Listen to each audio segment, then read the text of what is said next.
नमस्कार दोस्तों, आज जो कथा मैं आप लोगों के समक्ष प्रस्तुत करने जा रहा हूं, बहुत ही सुंदर कथा है और बहुत ही सुंदर कथा का सार है। तो मेरा आप लोगों से नम्र निवेदन है कि एक एक बात को बड़े ध्यान से और बड़े बारीकी से समझें। और यदि आप लोगों को ये कथाएं अच्छी लगे तो इन्हें आगे जरूर बढ़ाएं, आगे जरूर सुनाएं। आज जो कथा मैं आप लोगों के समक्ष प्रस्तुत करने जा रहा हूं वो है कि भगवान शनिदेव की महिमा। जी हां, भगवान शनिदेव की महिमा।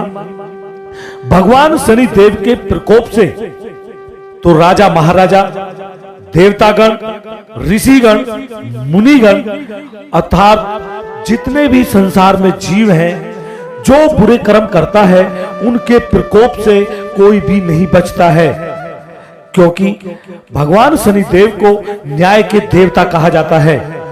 तो आइए आज उसी कथा को लेकर कि कैसे इंद्र ने किया था भगवान शनिदेव का अपमान और सारे दिन छिपते फिरे थे और ना अन्न मिला और ना उनको मान मिला। तो आइए भगवान शनिदेव की उसी कथा को मैं आप लोगों के समक्ष प्रस्तुत करने जा रहा हूं। तो मेरा आप लोगों से नम्र निवेदन है कि एक एक बात को बड़े ध्यान से और बड़े गहराई से समझें।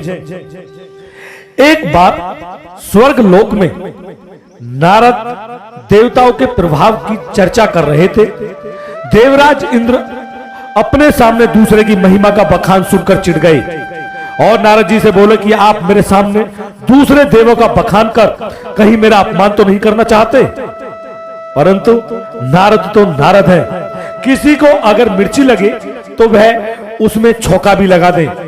उन्होंने इंद्र पर कटाक्ष किया कि यह आपकी भूल है, आप सम्मान चाहते हैं तो दूसरा का सम्मान करना सीखिए, अन्यथा उपहास के पात्र बन जाएंगे।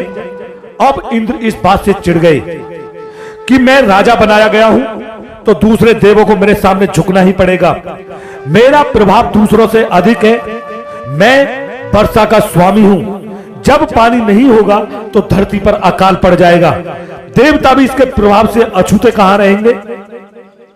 तब नारद जी ने इंद्र को समझाया कि वरुण, अग्नि, सूर्य आदि सभी देवता अपनी अपनी शक्तियों के स्वामी हैं, सबका अपना अपना सामर्थ्य है, आप उनसे मित्रता रखिए, बिना सहयोगियों के राज कार्य नहीं चला करता। आप शंख मंजीरा बजाने वाले राजकाज क्या जाने, मैं देवराज हूं, देवराज, मुझे किसका डर। इंद्र ने नारद का मजाक उड़ाया। नारद ने कहा कि किसी का डर हो ना हो, लेकिन भगवान शनि का भय आपको सताएगा। यदि कुशलता चाहते हो तो भगवान शनिदेव से मित्रता रखें, यदि वह कुपित हो जाए तो सब कुछ तहस नहस कर डालते हैं। इंद्र का अभिमान नारद को खटक गया। नारद शनि लोक गए और इंद्र का पूरा वार्तालाप भगवान शनिदेव को सुनाया। अब शनिदेव को भी इंद्र का अहंकार चुभा। भगवान शनि और इंद्र का आमना सामना हो गया। शनि तो नम्रता से इंद्र से मिले, मगर इंद्र अपने ही अहंकार में चूर रहते थे। इंद्र को नारद की याद आई तो अहंकार जाग उठा। शनि से बोले कि सुना है कि आप किसी का कुछ भी अहित कर सकते हैं, लेकिन मैं आपसे नहीं डरता, मेरा आप कुछ नहीं बिगाड़ सकते। शनि को इंद्र की बातचीत का ढंग खटका। तब भगवान शनि ने कहा कि मैंने कभी श्रेष्ठ साबित करने की कोशिश ही नहीं की, फिर भी समय आने पर देखा जाएगा कि कौन कितने पानी में है। अब इंद्र तैस में आ गए कि अभी दिखाइए, मैं आपका सामर्थ्य देखना चाहता हूं, देवराज इंद्र पर आपका असर नहीं होगा। अब भगवान शनि को भी क्रोध आया। वह बोले कि आप अहंकार में चूर हैं, कल आपको मेरा भय सताएगा, आप खाना पीना तक भूल जाएंगे, कल मुझसे बचकर रहे। अब उस रात को इंद्र को भयानक सपना दिखाई दिया। विकराल दैत्य उन्हें निगल रहा था। उन्हें लगा कि यह सब शनि की करतूत है, वह आज मुझे चोट पहुंचाने की चेष्टा कर सकते हैं, क्यों ना ऐसी जगह छिप जाऊं जहां शनि मुझे ढूंढ ही ना सके। अब इंद्र ने एक भिखारी का वेश बनाया और निकल लिए। किसी को भनक भी ना पड़ने दी, यहां तक कि इंद्रानी को भी कुछ नहीं बताया।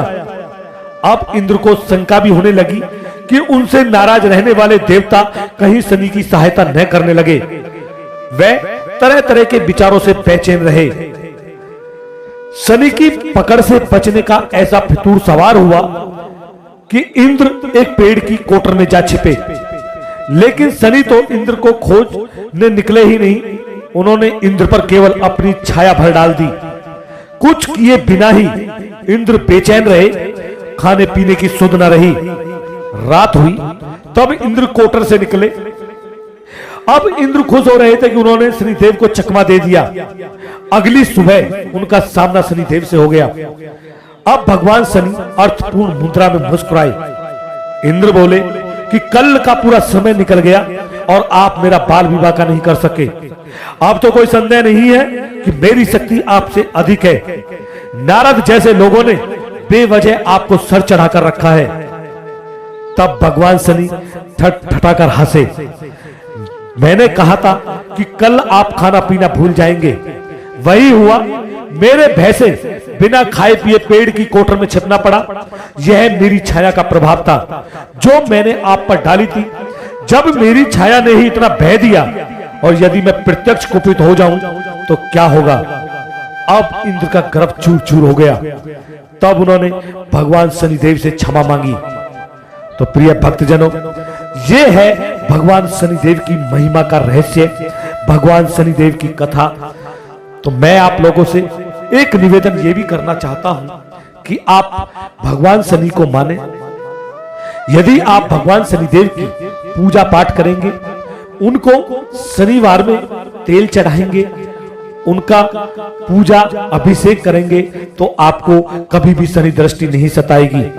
और मैं ये समझ सकता हूं कि आपको ये कथा का रहस्य, भगवान शनिदेव की महिमा का रहस्य आपको अवश्य समझ आया होगा। और ये भी आशा करता हूं कि आप लोग इसे आगे जरूर बढ़ाएंगे, आगे जरूर सुनाएंगे। और इसी शब्दों के साथ मैं पुनः अपने शब्दों को विराम दे रहा हूं। जय शनिदेव, जय शनिदेव, जय शनिदेव।